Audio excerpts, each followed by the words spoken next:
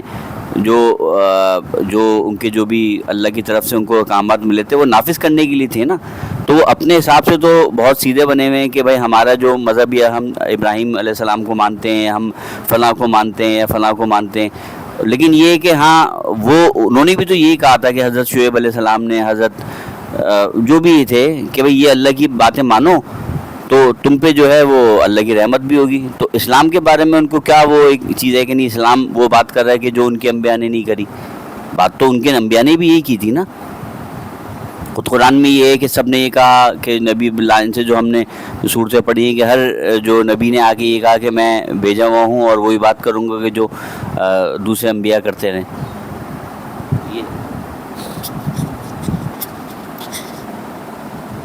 بسم اللہ الرحمن الرحیم. ابھی آپ نے جو باتیں بیان کی ہیں جی وہ سلسلہ یہ ہے کہ اس وقت جو مسلمانوں کا مقابلہ ہے نا وہ کسی مذہبی گروہ سے نہیں ہے.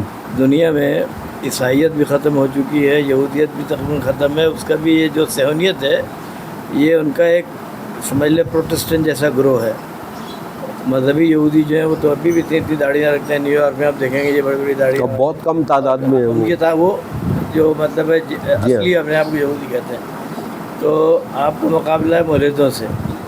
پادریوں کی غلطی کی وجہ سے عیسائی مذہبی رہنما جو تھے ان کی غلطیوں کی وجہ سے لوگ دین جو تھا وہ ان کا اسلام کہہ لے، عیسائیت کہہ لے، اس سے متنفر ہو گئے، مذہب سے متنفر ہو گئے. انہوں نے جو مذہبی قوانین تھے، مذہبی افکار تھے، ان کو دنیاوی معاملات سے یا ملکی معاملات سے نکال دیا. جی ہاں، یہ سلسلہ ہوا تھا. تو اب جو وہ یہ اب وہ چاہتے ہیں آپ بھی ایسی کریں.